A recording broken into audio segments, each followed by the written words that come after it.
We recently got a bit of an extended look into the ships of Starfleet Command as it enters the 25th century, and there's a few interesting details here.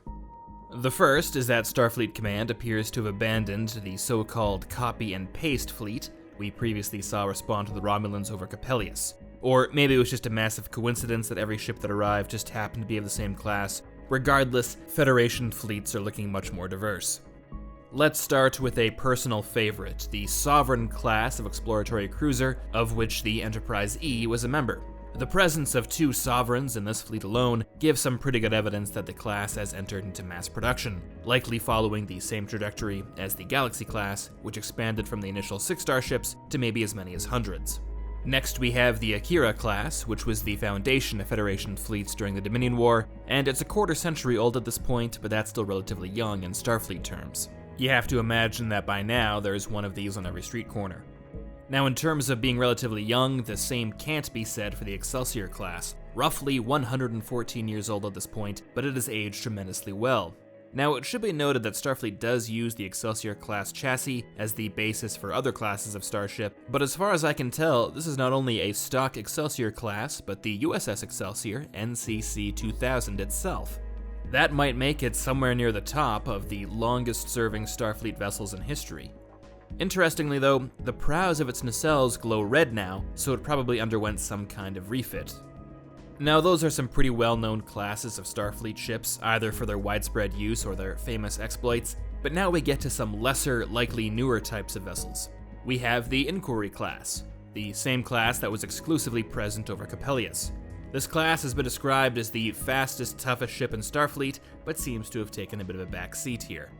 Not that I mind though, because we also have the Luna class, which up until now had only been seen in a more animated, parallel reality of some kind. If we take this as a rule, it's likely that the Parliament class, Obena class, California class, and others all exist in the Prime timeline.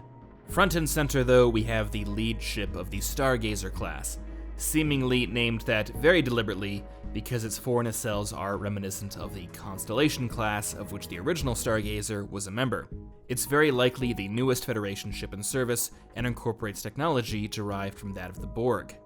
This lead ship, by the way, is just the USS Stargazer, not the Stargazer A, and does feature a new registry number. I can only guess as to the internal politics of Starfleet Command that resulted in this decision.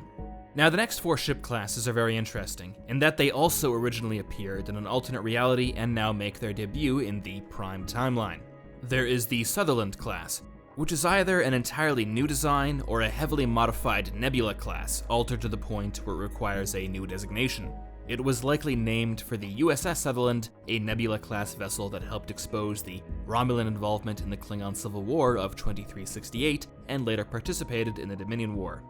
Next we have the Gagarin class, named for and sharing the same basic layout as the USS Gagarin, a Shepard-class starship lost in the Klingon Federation War of 2256-57. This would be the 24th century interpretation of that initial design, in the same way the Stargazer class is a modernization of the Constellation class. And the same might be true for the Ross class, which seems to be a modernization of the Galaxy class, featuring several components brought over from the Sovereign class. And this design makes sense to me, because I always felt that the Sovereign was not a true replacement for the Galaxy class. The Ross class, though, is probably named after William Ross, the most famous Starfleet admiral of the Dominion War.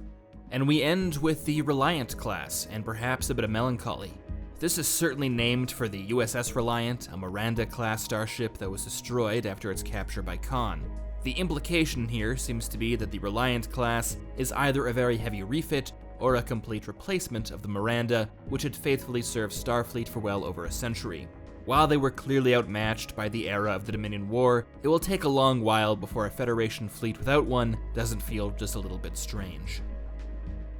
So that takes us through the new Federation starships of the 25th century, and some old ones that have returned. Not only are Starfleet armadas more diverse, but there's some interesting implications of other ship classes that might be out there. Hopefully, though, the Prime reality does a better job of naming them. The full designation of the Gagarin class, for example, is the Gagarin class Miracle Worker battlecruiser, which, I mean, where do you begin with a name like that? Hopefully, though, we'll get a chance to see even more of the 25th century Federation Starfleet, but until then, this has been a Templin Dispatch.